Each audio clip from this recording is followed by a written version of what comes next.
Hello student, welcome back my YouTube channel. तो आज की वीडियो में हम आपको उपास्थि के बारे में बताएंगे। उपास्थि को समझने से पहले आपको ये पता होना चाहिए ये उपास्थि जो टॉपिक है ये कहाँ से लिया गया है। तो चलिए इसको देख लेते हैं। तो देखिए, जब हम संयोजी ऊतक पढ़ते हैं तो इसको हम दो भागों में बांटते हैं, वास्तविक संयोजी ऊतक यानी कि प्रॉपर कनेक्टिव टिश्यू, और दूसरा बांटते हैं विशिष्ट संयोजी ऊतक। तो विशिष्ट संयोजी ऊतक को दो भागों में बांटा जाता है, कंकालीय संयोजी ऊतक और तरल संयोजी ऊतक। स्केलेटल कनेक्टिव टिश्यू जो होता है इसको दो भागों में बांटा जाता है। यहाँ पर आप देख पा रहे होंगे जो स्केलेटल कनेक्टिव टिश्यू होता है जो कि विशिष्ट संयोजी ऊतक का एक प्रकार होता है, इसको दो भागों में बांटा जाता है, उपास्थि और अस्थि में। उपास्थि को हम कार्टिलेज कहते हैं और अस्थि को हम बोन कहते हैं। तो बोन को हम अगली वीडियो में पढ़ेंगे बिल्कुल अलग से, और उपास्थि को आज हम पढ़ने वाले हैं। देखिए, उपास्थि का इस प्रकार का डायग्राम हमने बना दिया है, इसी प्रकार से ही होता है। और इसके अंदर आपको ये डॉट डॉट जो दिख रहा है ये क्या होते हैं, कोलेजन रेसे होते हैं, यानी कि कोलेजन फाइबर होते हैं। और यहाँ पर जो आप सेल्स को देख पा रहे होंगे, ये जो सेल्स होती हैं कौन सी सेल्स होती हैं, उपास्थि सेल्स होती हैं, जो कि उपास्थि का निर्माण कराती हैं, यानी कि कार्टिलेज का निर्माण कराती हैं। तो देखिए, सबसे पहले अब यहाँ पर हम उपास्थि के बारे में थोड़ा सा जानेंगे और फिर हम इसके अच्छी तरह से स्ट्रक्चर को देखेंगे। तो सबसे पहले यहाँ पर हम देखेंगे कि जो उपास्थि होती है, जो कार्टिलेज होती है, उसके अंदर मैट्रिक्स पाया जाता है। मैट्रिक्स कैसा होता है वो हम देख लेते हैं। देखिए, जो उपास्थि होती है उसके अंदर जो मैट्रिक्स पाया जाता है वो ठोस होता है, विशिष्ट होता है यानी कि स्पेसिफिक होता है, और आनमय होता है। यानी आनमय का कहने का मतलब होता है फ्लेक्सिबल होता है, थोड़ा सा लचीला होता है, और उसमें संपीड़न रोधी होता है। यानी कि संपीड़न रोधी का मतलब होता है उससे हम दबा नहीं सकते हैं, कॉम्प्रेक्स नहीं कर सकते हैं। इसीलिए यहाँ पर लिखा है रेजिस्ट कंप्रेशन, यानी कि उसे हम दबा नहीं सकते हैं, संपीड़न रोधी होता है। तो इसके अंदर पाया जाने वाला जो मैट्रिक्स होता है ठोस होता है, फ्लेक्सिबल होता है, उसे हम कंप्रेस नहीं कर सकते हैं। और उपास्थि जो होती है उसके अंदर क्या क्या पाया जाता है, मैट्रिक्स पाया जाता है जैसा अभी मैंने आपको बताया, यानी कि आधात्री, और कुछ कोशिकाएं पाई जाती हैं, और कुछ तंतु होते हैं यानी कि कुछ फाइबर्स होते हैं। तो देखिए, आधात्री यानी कि मैट्रिक्स जो होता है उसके अंदर कॉन्ड्रेटिन सल्फेट पाया जाता है। एक केमिकल होता है कॉन्ड्रेटिन सल्फेट, उसके अंदर पाया जाता है, किसके अंदर, मैट्रिक्स के अंदर। और कुछ कोशिकाएं होती हैं जो कि कार्टिलेज में पाई जाती हैं। कोशिकाएं कौन कौन सी होती हैं, कॉन्ड्रोब्लास्ट होती हैं, कॉन्ड्रोसाइट और कॉन्ड्रोक्लास्ट।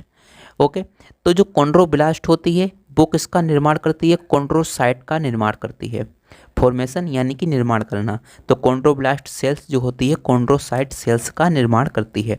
और कुछ यहाँ पर तंतु होते हैं, कुछ यानी कि कुछ फाइबर होते हैं। फाइबर कौन से होते हैं, कोलेजन फाइबर यानी कि कोलेजन तंतु। और एक बात आपको और ध्यान में रखनी है कि जहाँ पर आपको कॉन्ड्रोबर्ड दिख जाए, जहाँ पर कॉन्ड्रोबर्ड दिख जाए तो समझ जाइए कि वहाँ पर उपास्थि की बात चल रही है। इसीलिए यहाँ पर देखिए कॉन्ड्रोब्लास्ट हो गया, कॉन्ड्रोसाइट सेल्स हो गया, कॉन्ड्रोक्लास्ट सेल्स हो गया। तो इस प्रकार से यहाँ पर कॉन्ड्रो टर्म यूज हो रहा है, यानी कि ये उपास्थि से रिलेटेड है। यानी कि कॉन्ड्रोबर्ड आपको जहाँ पर दिख जाए तो समझ जाना कि उपास्थि की बात चल रही है। तो इस प्रकार से यहाँ पर हमने आपको उपास्थि के बारे में बताया। अभी हम इसका स्ट्रक्चर देखेंगे डिटेल से।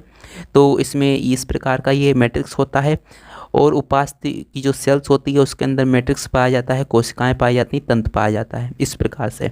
चलिए अब हम इसका एक डायग्राम देखते हैं, इसको काट कर देखेंगे इसमें क्या क्या होता है डिटेल से। तो देखिए, जो अभी हमने आपको डायग्राम दिखाया था उसको थोड़ा सा जूम कर दिया है, फिर वो हमें इस प्रकार का दिखाई देने लगा है।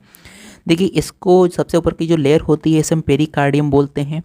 ये किसकी बनी होती है, श्वेत कोलेजन अनियमित सघन संयोजी ऊतक की बनी हुई होती है। और इसके अंदर क्या होता है, पेरिकार्डियम के अंदर रक्त आपूर्ति होती है, यानी कि ब्लड की सप्लाई इसके अंदर होती है। ये मैट्रिक्स से, मैट्रिक्स में कॉन्ड्रियोटिन सल्फेट नामक का एक केमिकल पाया जाता है, और इसमें कॉन्ड्रियोटिन प्रोटीन भी होता है। ये कोलेजन फाइबर होते हैं। और ये जो आपको सेल के ऊपर जो लेयर दिख रही है इसे हम लेक्यूना बोलते हैं। इसमें तरल पदार्थ भरा हुआ होता है, और ये सेल्स प्रेजेंट होती हैं। सेल्स जो होती हैं ये देखिए कॉन्ड्रोसाइट सेल्स होती हैं इसके अंदर। और कॉन्ड्रोसाइट जो सेल्स होती हैं वो किससे बनी होती हैं, वो फाइब्रोब्लास्ट सेल से बनी होती हैं। यानी कि फाइब्रोब्लास्ट जो सेल्स होती है वो निर्माण करती है कॉन्ड्रोब्लास्ट सेल्स का, और जो कॉन्ड्रोब्लास्ट सेल्स होती है वो निर्माण करती है कॉन्ड्रोसाइट सेल्स का। ठीक है। तो इसके अंदर जो लेक्यूने के अंदर जो सेल्स पाई जाती हैं वो कौन सी होती हैं, कॉन्ड्रोसाइट सेल्स होती हैं। कॉन्ड्रोसाइट सेल्स होती हैं, इनका निर्माण कॉन्ड्रोब्लास्ट सेल्स करती हैं। कॉन्ड्रोब्लास्ट जो सेल्स होती हैं उनका निर्माण फाइब्रोब्लास्ट सेल्स करती है। इस प्रकार से प्रक्रिया चलती है।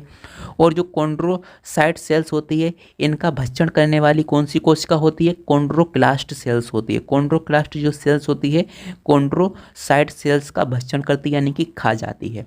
तो इस प्रकार से ये पूरा का पूरा डायग्राम हमने आपको उपास्थि बना दिया है और आपको अच्छी तरह से सिखा भी दिया है। ठीक है, तो यही होता है एक उपास्थि डायग्राम, और इसे आप अच्छी तरह से याद कर लीजिएगा कि लेक्यूने के अंदर कौन सी सेल्स होती हैं, कॉन्ड्रोक्लास्ट सेल्स होती हैं। और पेरिकार्डियम में रक्त की आपूर्ति होती है, यानी कि ब्लड की सप्लाई होती है। और जो कॉन्ड्रोसाइट सेल्स होती है इनका जो निर्माण होता है कॉन्ड्रोब्लास्ट सेल्स करती हैं।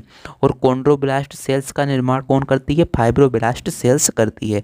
इसके अंदर कोलेजन फाइबर भी पाए जाते हैं। आई होप आप समझ पाए होंगे कि उपास्थि क्या होती है, इसको हमने आपको डिटेल से समझा दिया है। अगली वीडियो में मैं आपको अस्थि के बारे में बताऊंगा, ये भी काफ़ी ज़्यादा इंपॉर्टेंट है। जब तक के लिए आप इस चैनल को सब्सक्राइब कर लीजिएगा, और ये वीडियो पसंद आया है तो इसे लाइक कर दें, और अपने दोस्तों के पास भी आप शेयर कर सकते हैं। और कोई सा भी डाउट है तो कमेंट कर दीजिएगा, उसका आंसर मैं आपको दूंगा। तो चलिए अब हम मिलते हैं अगली वीडियो में, जब तक के लिए जय हिंद जय भारत।